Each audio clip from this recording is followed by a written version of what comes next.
Hello, welcome to Big TV. This is your host, Dr. Jazzy. Today on the show, we're going to be talking about something I like to call clown syndrome. Clown syndrome is not a fear of clowns or not the desire to have clowns in the room while you're having sex or to be a clown. Clown syndrome is self-degradation for the highest bidder. And it's interesting how I came upon this topic because I came upon this topic by talking to people about Donald Sterling.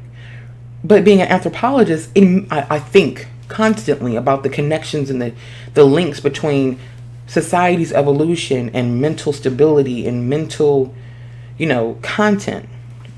And so this video will be attached to an article. It's going to be in the description box. Whatever device you own, it's somewhere. It's somewhere. Click it, find it, love it, like it, share it. Okay? But I want to talk a little bit about it on this episode of Big TV.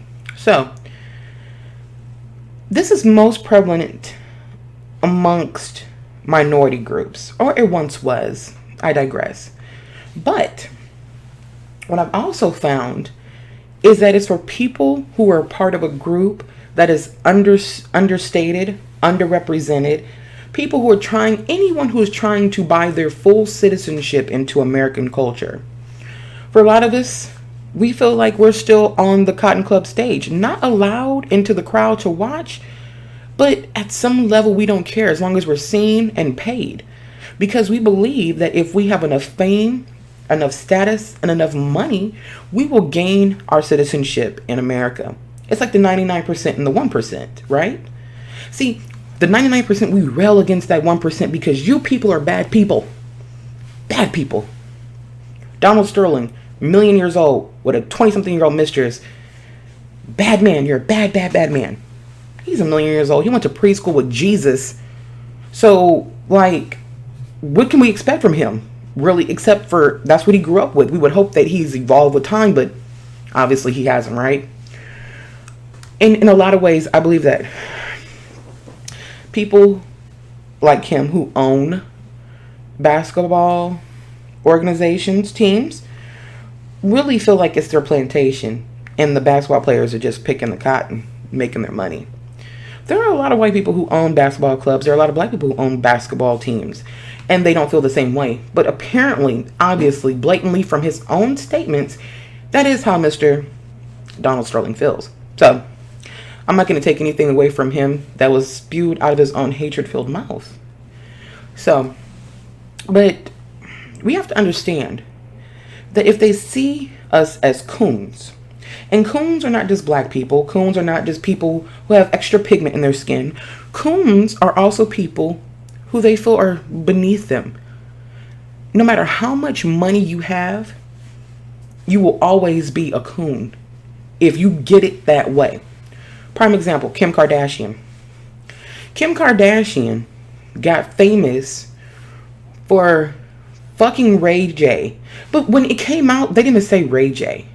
The sad part is, when she became famous, she got famous for fucking Brandy's brother. That's what they called him.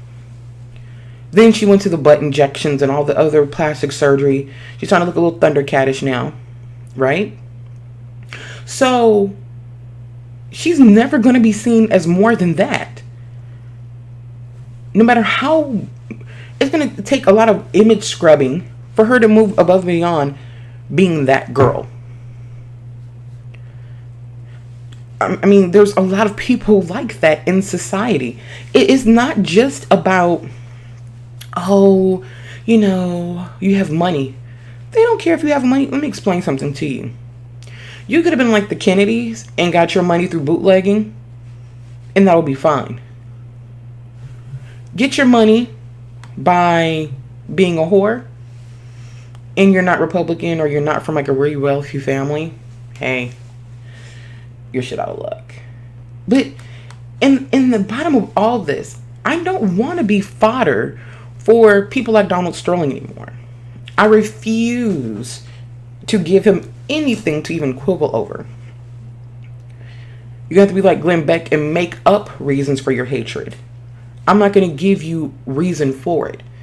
So he needs to clean his side of the street. He needs to de-weed it. He needs to chop the grass down, chop the jungle down in his front yard, clean the sidewalk and his front porch. But I can't control him. He's a million years old. He is going to be that way. That's what is ingrained in him. He is very advanced in age. He probably will never change his perspective about people of color. But if I keep my front porch clean, if I keep my front lawn cut nice and neat, I don't care about the sod on the other side of the fence. Because the only thing that matters is that I'm putting forth the proper image. I'm putting forth the proper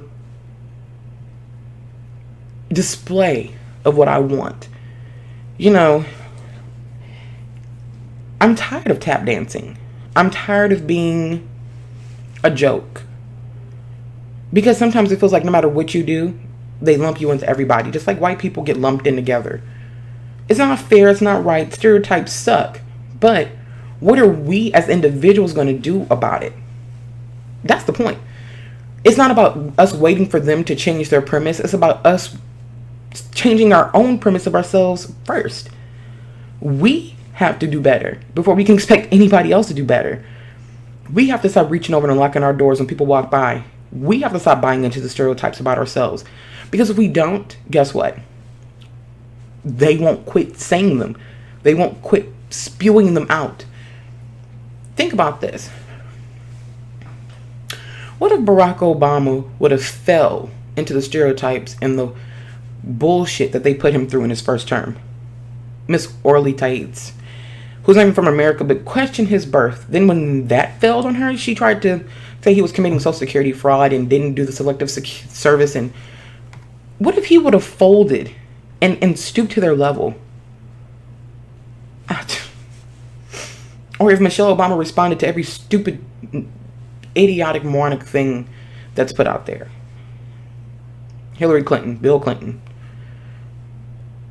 So, just for today, I'm giving my tap shoes back. What about you?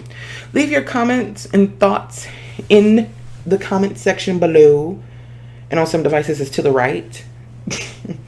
You know, below, to the right, below, to the right. Leave them. Tell me what you think. Tell me what you want society to see us as. Also, go and read the article, which is in the description box. And post your comments there as well.